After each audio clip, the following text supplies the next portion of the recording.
Episode की starting में हम देखते हैं ओका और बाकी सभी को जो कि झरने के पास मजे करने के लिए आए हुए थे। यहाँ के कुछ लड़के उन लड़कियों को देखकर हैरान हो रहे होते हैं और बात कर रहे होते हैं कि वो लड़कियाँ यहाँ के नहीं लगते। हमें पता लगता है ये सभी लड़कियाँ अपनी छुट्टियों में मजे करने के लिए यहाँ पर अक्सर आते रहते हैं और सियोन यहाँ पर बात कर रहा होता है कि ये सारे नजारा देखने के लिए हमें बीच पे जाना पड़ता, पर हम कितने लकी हैं कि हम उन लड़कियों के भाई हैं जिससे हमें ये नजारा फ्री में देखने को मिल रहा है। आरो तो इस पर कहता है इसमें बड़ी बात क्या है, हमने तो ये सब पहले भी देखा है ना। सियोन कहता है नहीं, अब नजारा डेवलप हो चुका है। आरो तो इस पर सोच रहा होता है कि आखिर ये कौन से नजारे के बारे में बात कर रहा है, क्योंकि ये जगह अभी भी वैसा ही है जैसा कि पहले ये सभी यहाँ पर आने पर ये जगह थी। तभी यहाँ पर आ रहा था ओका को इसे देखकर समझ पाता है कि वो किस बारे में बात कर रहा था और वो यहाँ पर काफी ज्यादा पगलाने लगा है। नेक्स्ट दिन में ये सभी यहाँ पर एंजॉय कर रहे होते हैं और ओका यहाँ पर इतनी ऊंचाई से पानी के अंदर जंप लगाती है। हमें पता लगता है उसे ये करना काफी ज्यादा पसंद है। तभी सेहा उससे कहती है जिनका IQ कम होते हैं सिर्फ वही इतने खतरनाक खेल खेलते हैं, और काश में वो खुद भी ऊंचाई से पानी के अंदर जंप करते थे। आगे ओका आराता को ऊपर से जंप करने के लिए कहती है, पर आराता यहाँ पर उसके साथ अच्छे से बात नहीं कर पा रहा होता। देन वो मिनामी से ऐसे करने के लिए कहती है। मिनामी इस पर कहती है अगर आराता उसके साथ आएगा तो वो ऐसा करेगी। और नेक्स्ट दिन हम देखते हैं वो और आराता दोनों मिलकर ऊपर से पानी के अंदर जंप लगाते हैं और मिनामी को इससे काफी ज्यादा मजा आता है। आगे आराता उन सभी को मजे करते हुए देखकर काफी खुश होता है और सोच रहा होता है कि जैसे कि वो सभी पुराने समय में वापस लौट गए हैं। आगे आराता यहाँ पर सेहा को कुछ ढूंढते हुए देखकर उससे जब पूछता है कि तुम क्या कर रही हो, तो सेहा कहती है मेरा टॉप शायद कहीं बह गया है, तो क्या तुम उसे कहीं देखी हो। पर आराता इस पर काफी ज्यादा शर्मा जाता है। आगे सेहा को उसका टॉप मिल जाता है। दिन जब वो उसे लेने के लिए जाने लगती है तभी आराता को उसका खुले संतरे देखना पसंद नहीं आता और वो उससे कहता है वही रुको मैं लाता हूँ। दिन सेहा अपना टॉप पहनने के बाद यहाँ से जाने लगती है और जाते जाते वो आराता से कहती है कि तुम शर्माते हुए काफी क्यूट लगते हो। नेक्स्ट बंदे यहाँ पर अपना सारा खाना बनाने की काम खत्म करने के बाद आराता को अपने साथ पानी में चलने के लिए कहती है। आराता इस पर कहता है पर मैं क्यों चलूं। बंदर इस पर कहती है क्योंकि तुम्हें मेरी जैसे खूबसूरत लड़की की ध्यान रखना होगा। नेक्स्ट दिन में ये दोनों पानी में आ चुके थे और बंदर यहाँ पर काफी ज्यादा मजे कर रही होती है। तभी कुछ लड़के बंदरे को घूरे जा रहे होते हैं और बात कर रहे होते हैं कि वो कोई मॉडल से कम नहीं लग रही। और आराता भी इस पर सोचता है कि हाँ लोग ऐसी बातें करेंगे क्योंकि वो इतनी ज्यादा खूबसूरत और अमेजिंग जो है, और हम फैमिली ट्रिप में आए हुए हैं तो इस तरीके की स्विमसूट कौन पहनता है। तभी बंदर उसके साथ चिपक जाती है और कहती है मुझे थोड़े समय के लिए अपने पेट के ऊपर उठाओ। आराता कहता है तुम ये क्या कर रही हो, तुम बहुत भारी हो, मुझसे दूर हटो। और आगे वो काफी शर्माने लगता है क्योंकि बंदर के संतरे उसके साथ टच हो रहा होता है। तभी बंदर उससे कहती है तुम बहुत रूडली बात कर रहे हो, ऐसी बातें अपने गर्लफ्रेंड के साथ मत करना, नहीं तो वो तुम्हें कभी भी माफ नहीं करेगी। दिन आगे वो कहती है मैं हमेशा से अपने बॉयफ्रेंड के पेट के ऊपर बैठ के साथ में तैरने का और साथ में मजे करने का सपना देखती रही हूँ।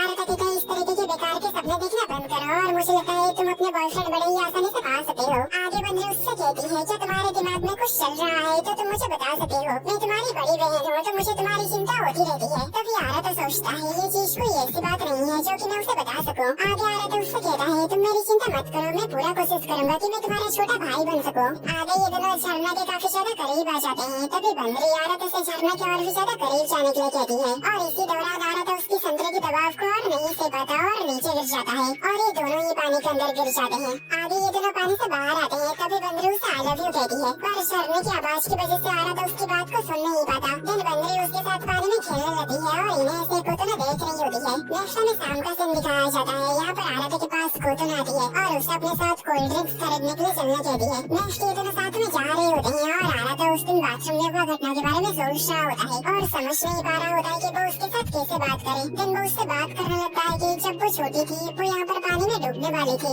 इसलिए उसे पानी में थोड़ा सा ध्यान से खेलना चाहिए। कोतुना इस पर कहती है पर अब मैं बड़ी हो चुकी हूँ। आराता उसकी फिगर को देखता है और सोचता है हाँ वो काफी जल्दी बड़ी हो गई है। आगे उसे ओका के साथ ये वाला सीन याद आ जाता है और वो सोचता है उस किस ने मेरे दिमाग को गंदा कर दिया है, ये सब ओका की गलती है। दिन ये दोनों वेंडिंग मशीन के पास आकर कोल्ड ड्रिंक्स खरीदते हैं और आराता कहता है चलो वापस चलते हैं। तभी कोतुना उसे कुछ कहने की कोशिश करती है पर वो कह नहीं पाती। आराता इस पर कहता है अगर तुम मुझे कुछ कहना चाहती हो तो कह सकती हो। तभी हम देखते हैं कोतुना रोने लगती है। इस पर आराता काफी ज्यादा घबरा जाता है और कहता है तुम्हें क्या हुआ, तुम ठीक तो हो ना। तभी कोतुना उससे कहती है माफ करना, शायद ये मेरी गलती थी, शायद ओका मेरी बात की वजह से ही भाग गई थी, जरूर मेरी बातें उसे परेशान की होगी। आराता पूछता है आखिर तुम उससे क्या बात कही थी, पर कोतुना कहती है मैं हमेशा से ऐसे ही हूँ, मैं बिना सोचे समझे काम कर देती हूँ जिससे सभी को परेशानी होती है। तभी आराता उससे कहता है बकवास बंद करो, तुम हमारी छोटी बहन हो और अपने छोटी बहन की प्रॉब्लम से निपटना हम बड़े भाई बहनों की काम है। मुझे ठीक से नहीं पता कि असल में क्या हुआ, पर मैं तुम्हें विश्वास दिलाता हूँ कि हम में से कोई भी इस वजह से परेशान नहीं है। हम सभी ये हमेशा तुम्हारे लिए मौजूद है।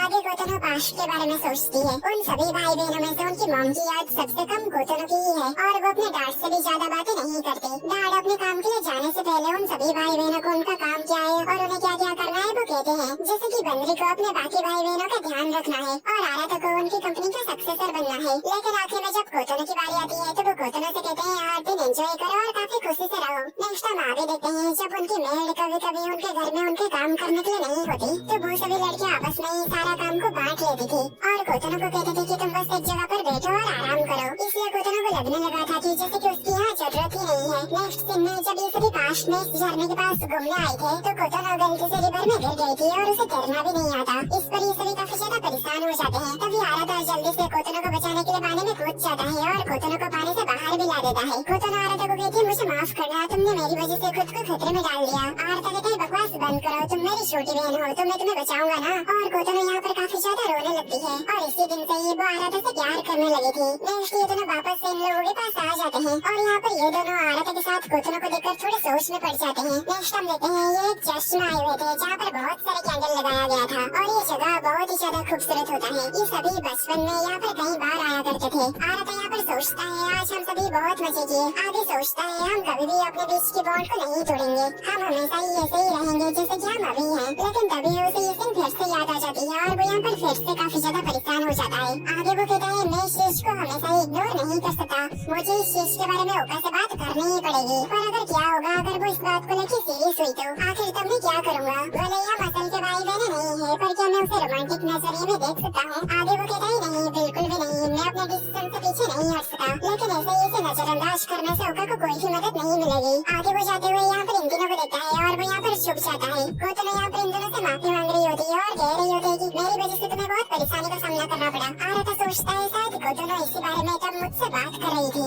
आगे कोतनो इन दोनों से कहती है हालांकि सच है कि मैं आराता से प्यार करती हूँ पर फिर भी मुझे उस समय तुम लोगों को ये बात इस तरीके से नहीं कहना चाहिए था। आगे वो मिनामी से कहती है और उस दिन तुमने जो मैसेज को गलती से भेज दिया था उसे मैं देख लिया था। वो मैसेज उस बारे में था जब तुमने ओका को आराता को आई लव यू कहते हुए देख लिया था पर बाद में मुझे पता चला कि एक मिसअंडरस्टैंडिंग था। आगे वो उन दोनों से कहती है तुम ऐसा मत सोचो कि मैं अभी एक बच्चा हूँ जिस वजह से मैं आराता से प्यार करती हूँ, इसलिए मुझे माफ करना अगर मैं थोड़ी सेल्फिश हो गई हूँ तो। पर मैं चाहती हूँ कि तुम इस बात को समझो। तभी मिनामी कहती है मैं भी आराता से प्यार करती हूँ। जो सुनकर ये दोनों ही काफी हैरान होते हैं। आगे मिनामी कहती है पहले तो मुझे खुद इस बात के ऊपर यकीन नहीं हुआ लेकिन अब मैं इसे छुपाना नहीं चाहती। आगे मिनामी कोतनो को कहती है माफ करना क्योंकि अब हम प्यार की वजह से एक दूसरे के राइवल हैं। तभी ओका कहती है मैं भी आराता से प्यार करती हूँ। जो जानकर ये दोनों चौंक जाते हैं। आगे ओका कोतनो से माफी मांगती है कि उसने उस रात उससे झूठ बोली थी कि वो आराता से प्यार नहीं करती। आगे वो कहती है ये बहुत ही ज्यादा अजीब है, 17 सालों तक हम ये सोचते रहे कि हम भाई बहन हैं पर अब मुझे एहसास हो गया है कि मैं हमेशा से ही उससे प्यार करती रही हूँ। असल में तो मैं उससे एक भाई के तौर से भी कहीं ज्यादा प्यार करती थी। तभी मिनामी कहती है पर असल में हमारी फीलिंग कोई मायने नहीं रखती। असल बात ये है कि आराता क्या करने का डिसाइड करेगा और चाहे कुछ भी हो जाए तुम दोनों हमेशा मेरी बड़ी बहन और छोटी बहन बनी रहोगी। चाहे आराता किसी को भी चुने कोई भी एक दूसरे के लिए नफरत की भावना नहीं रखनी चाहिए, ठीक है।